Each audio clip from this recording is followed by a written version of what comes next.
जी अस्सलाम वालेकुम students, welcome to class 8। आज हम करेंगे एक्सरसाइज नंबर 1.1 के क्वेश्चन नंबर 1 और 2 को। तो आइए शुरू करते हैं क्वेश्चन नंबर 1 को। नंबर 1 है identify which of the following fractions are terminating and which are recurring decimal fractions. इसमें दो चीज़ें हैं, एक टर्मिनेटिंग है और दूसरा रिकरिंग है। पहले समझ लें कि टर्मिनेटिंग किसे कहते हैं और रिकरिंग डेसिमल किसे कहते हैं। टर्मिनेटिंग का मतलब होता है कि डेसिमल के बाद कोई भी आंसर रुक जाए आके, यानी कि उसका प्रॉपर आंसर आ जाए। जैसे 2.532 के बाद ये स्टॉप हो जाए, उसका आंसर आ जाए। और रिकरिंग का मतलब होता है कि कोई डिजिट डेसिमल के बाद अगेन एंड अगेन आता रहे। ठीक है जी, डेसिमल के बाद कोई डिजिट यहाँ तो स्टॉप हो जाए उसे कहते हैं टर्मिनेटिंग। अगर कोई रिपीट होता रहे तो उसे कहेंगे कि रिकरिंग डेसिमल। तो आइए शुरू करते हैं। क्वेश्चन नंबर 1 है 4/6 को। अब इसको हमने करना क्या है, जो नंबरेटर है वो छोटा है और डिनोमिनेटर बड़ा है, तो नंबरेटर को अंदर रख के डिनोमिनेटर को बाहर रख के तो हमने इसको डिवाइड करना है। अब तो अंडरस्टूड सी बात है, 4 छोटा है और 6 बड़ा है, इस पर तो ये डिवाइड हो ही नहीं सकता। तो क्या करते हैं, हम एक डेसिमल लगा के एक ज़ीरो अपनी तरफ से नीचे लिख लेते हैं। अब ये 40 बन गया है और ये 6 है। अभी आपने ऊपर वाले डिजिट्स को नहीं देखना, ये मैंने पहले ही हल कर दिया है। इस तरह अगर ना कर तो वीडियो बहुत ज़्यादा लॉन्ग बन जाती है। तो अब ये ज़ीरो अपनी तरफ से लिख दिया डेसिमल लगाने के बाद, तो ये 40 बन गया। 6 होता है 36 और 6 7 42। अगर 42 तो इससे बड़ा हो जाएगा 40 से, तो 6 क्या होगा 36। अब ये बन गया 36 और ये 40। अब इसने एक कैरी दे दी, 10 में से 6 निकाला तो 4। अब ऊपर कोई भी रकम नीचे उतारने वाली नहीं है, तो एक ज़ीरो फिर अपनी तरफ से लगा लेंगे। डेसिमल वाली डिवीजन के अंदर ये वाला जो रूल्स है ये वाला अप्लाई होता है, एक ज़ीरो अपनी तरफ से लगाते रहते हैं। ये फिर 40 बन गया। फिर 6 सेकंड डिजिट जो है 6 का, 6 का क्या होगा फिर 36। फिर 10 में से 6 को निकाला तो 4 आ गया। फिर ज़ीरो अपनी तरफ से कैरी लेंगे, ये 40 बन गया और फिर 6 तो ये इसी तरह चलता रहेगा, ख़त्म ही नहीं होगा। तो देखें डेसिमल के बाद ये डिजिट अगेन रिपीट होके आ रहा है और ख़त्म भी नहीं हो रहा। ये जो इस तरह रिपीट होकर आते हैं और ख़त्म नहीं होते, इसे कहते हैं रिकरिंग डेसिमल। ठीक है जी, तो ज़ीरो अपनी तरफ से इस आगे लिख लेते हैं 0.666, ये डॉट्स लगा के, तो इसका मतलब है कि ये रिकरिंग है। 4/6 क्या है, रिकरिंग डेसिमल है। क्वेश्चन नंबर 2 है 11 और 12। सेम मेथड अप्लाई करना है। 11 को अंदर रखना है, 12 को बाहर। एक डेसिमल अपनी तरफ से लगाना है और ज़ीरो लगा लेना है। चूंकि 11 छोटा था, 12 बड़ा था, ज़ीरो लगाया तो वो 110 बन गया। 12 9 108 होता है, ये इसके नज़दीक तरीन है। 110 में से 108 निकाला तो 2 आ गया। अब क्या करेंगे, ज़ीरो अपनी तरफ से हम उतार लेंगे। 12 1 12। फिर 20 में से 12 निकाला तो ये इसको कैरी देगा, 10 में से 2 निकाला तो 8। फिर एक ज़ीरो हमने अपनी तरफ से इसके अंदर ऐड करना है। अब ये हो गया 80, तो 12 6 क्या होगा 72। फिर 10 में से 2 निकाला तो 8। एक ज़ीरो हमने अपनी तरफ से ऐड करी जाना है। 12 6 फिर क्या बन गया जी 72। इसी तरह ये अब 8 जो है नीचे बचता आ रहा है और हम अपनी तरफ से ज़ीरो लगाते जा रहे हैं। तो अगर ये देखें, ये डेसिमल के बाद पहले आया 91, क्या है 91, और 91 के बाद जो तीसरा डिजिट है वो रिपीट हो रहा है। इस सूरत हाल में इसको हम कहेंगे ये नॉन टर्मिनेटिंग है, यानी कि क्या है, ना ख़त्म होने वाला। रिकरिंग तो नहीं कहेंगे।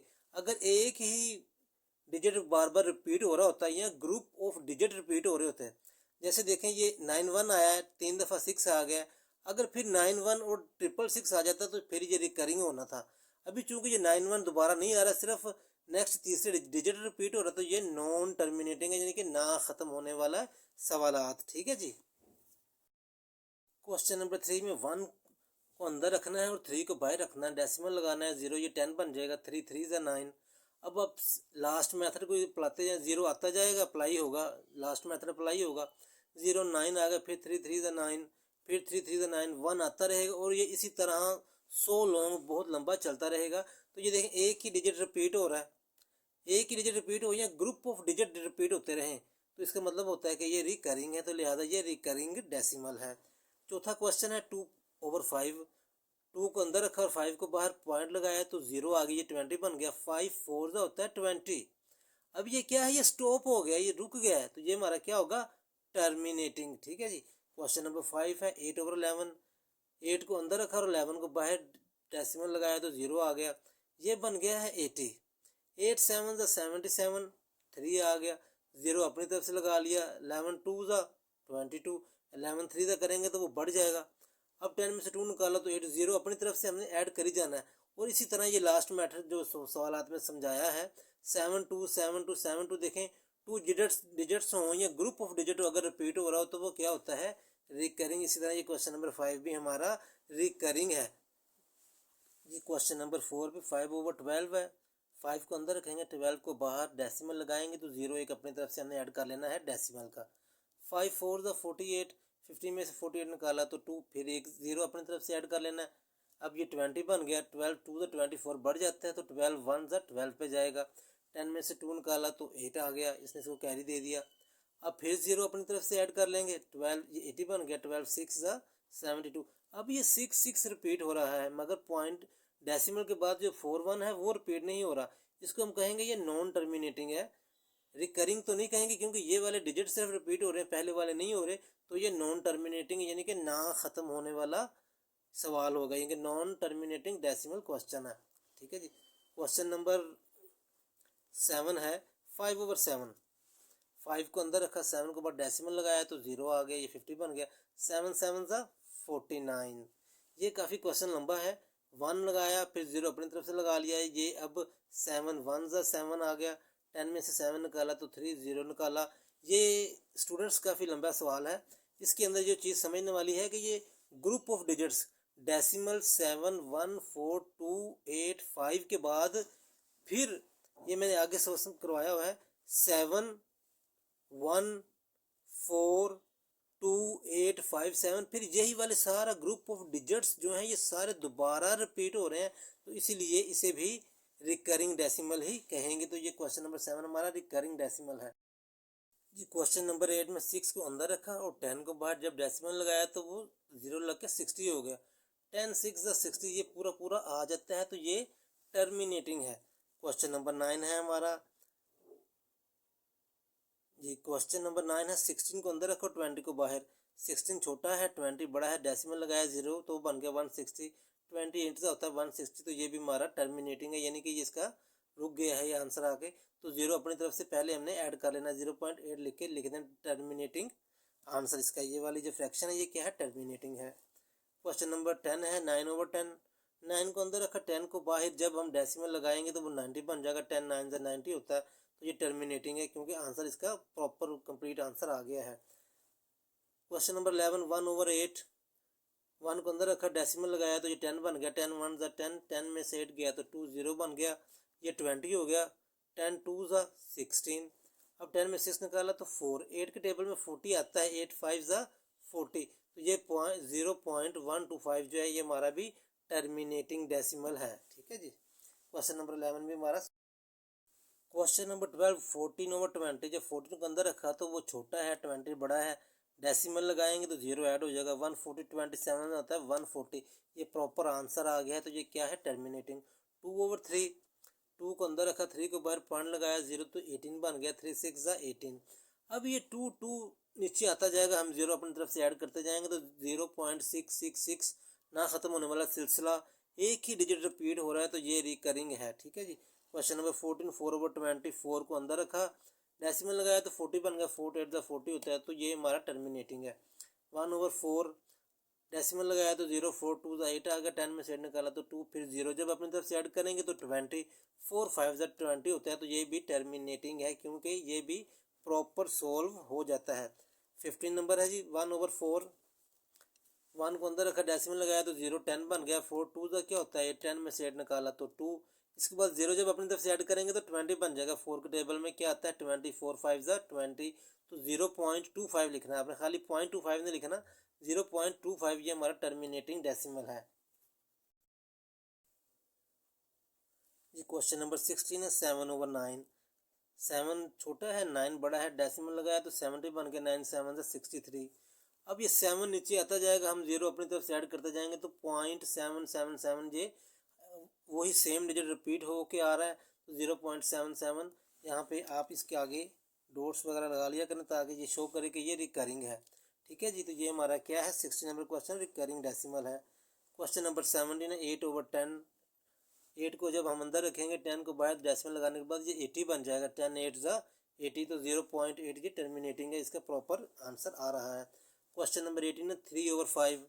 जब 3 को अंदर रखा और 5 को बाहर डेसिमल लगाया तो 0 लगने के साथ ये 30 बन जाता है। 5 6 ज़ा 30 होता है, तो 0.6 आंसर आपने लिखा है 0.6। ये क्या है, प्रॉपर चूँकि आंसर आ गया है, ये टर्मिनेटिंग है। तो क्वेश्चन नंबर 1 जो है वो हमारा सोल्व हो गया है जी। क्वेश्चन नंबर 2 है separate rational and irrational numbers from the following. अब ये समझना कि रैशनल और इर्रेशनल क्या होता है। इर्रेशनल नंबर वो होते हैं जो कि नॉन टर्मिनेटिंग और नॉन रिकरिंग नंबर हों। बस स्टूडेंट्स आपने ये चीज़ को अपने ध्यान में रखना है, अगर कोई भी आंसर किसी क्वेश्चन का नॉन टर्मिनेटिंग यानी कि ना ख़त्म होने वाला हो और नॉन रिकरिंग हो यानी कि ना ही तो कोई डिजिट रिपीट हो रहा हो, ना ग्रुप ऑफ डिजिट रिपीट हो रहा हो आंसर के अंदर, वो क्या होगा, वो इर्रेशनल होगा। और रैशनल नंबर क्या होंगे, जो P/Q की फॉर्म में लिखे होंगे, जो कि टर्मिनेटिंग होंगे और रिकरिंग होंगे। बस ये क्वेश्चन नंबर 2 के अंदर आपने ये वाज़ेह रखना है कि इर्रेशनल नंबर नॉन टर्मिनेटिंग होगा, नॉन रिकरिंग होगा, और जो रैशनल नंबर है वो P/Q की फॉर्म में होगा और टर्मिनेटिंग होगा और रिकरिंग होगा। तो आइए क्वेश्चन नंबर 1 सोल्व करते हैं। ये है जी √5। देखिए √5 है, 5 किसी भी डिजिट का परफेक्ट स्क्वायर नहीं है। लेट्स सपोज अगर यहाँ पे 25 होता तो हम लिखते 5 मल्टीप्लाई बाय 5, 5 5 ज़ा 25। अब कोई भी ऐसा डिजिट नहीं है अगर उसको उसके साथ मल्टीप्लाई करें तो 5 आ जाए।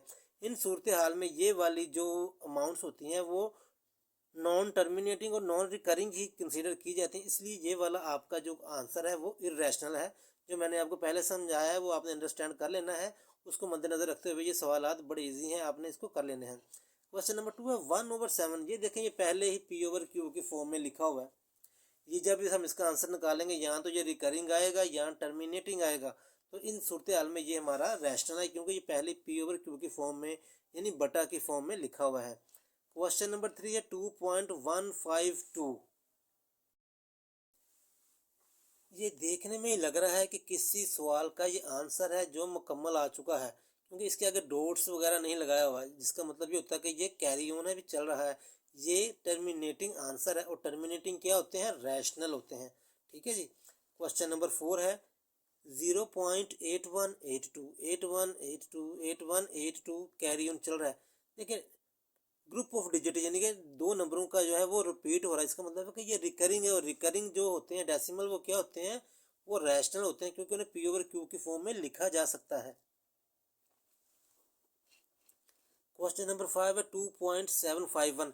ये भी देखें यहाँ पे आकर रुक गया है, ये किसी क्वेश्चन का मुकम्मल आंसर है, टर्मिनेटिंग है, और टर्मिनेटिंग वाले कौन से होते हैं सवाल, वो रैशनल नंबर होते हैं। ठीक है जी।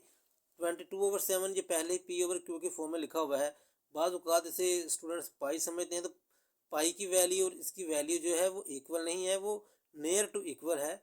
जो पाई की वैल्यू है वो इर्रेशनल समझी जाती है, और जो मगर जो 22/7 है ये चूँकि P/Q की फॉर्म में लिखा हुआ है, ये रैशनल नंबर है। √14 देखिए, ये किसी भी डिजिट का परफेक्ट स्क्वायर नहीं है। 14 है, अगर इसके अंदर 9 होता, 3 को 3 से मल्टीप्लाई करें 9 होता है, जैसे 3 को 3 से मल्टीप्लाई किया तो 9 होगा, 3 को अंदर लिख के ऊपर 2 भी लिख देते हैं, इसका मतलब होता है ये परफेक्ट स्क्वायर है।